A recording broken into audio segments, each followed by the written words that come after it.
GOP Senator melts down defending Trump over child separations.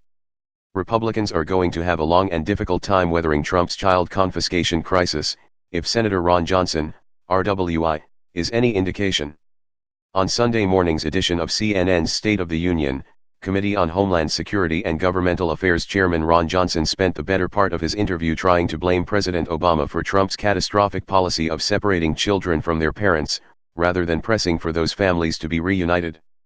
Johnson even produced a visual aid to try and blame Obama for the crisis, asserting that the DACA policy was what caused the increase in asylum seekers from Central America.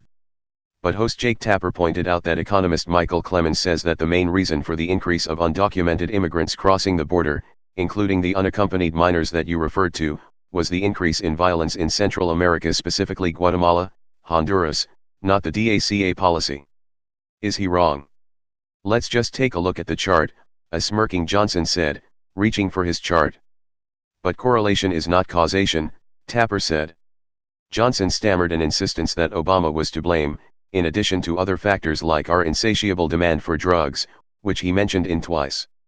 One reason is because drugs are flowing over the unsecured border, Johnson said, even though most of those drugs actually come in through legal ports of entry. We have to secure the border. Trump is trying to grapple with that reality, unlike President Obama, Johnson said. But when Tapper could finally get a word in edgewise, he neatly exposed Johnson's talking points by simply asking him if he believes that the Trump administration has the information and competence to reunite the families that Trump has torn apart. So, they are saying they do, Johnson replied, before once again trying to change the subject to Obama.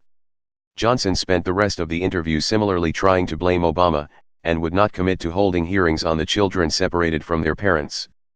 Johnson's partisan urge to blame Obama for Trump's crisis is not all that surprising, but his unwillingness to perform even minimal oversight over this abomination is a shocking moral abdication. Trump's executive order this week did nothing but perhaps worsen the crisis, and the government has no plan to reunite the children who have been disappeared, even if they wanted to. It's time for Congress to stand up to Trump.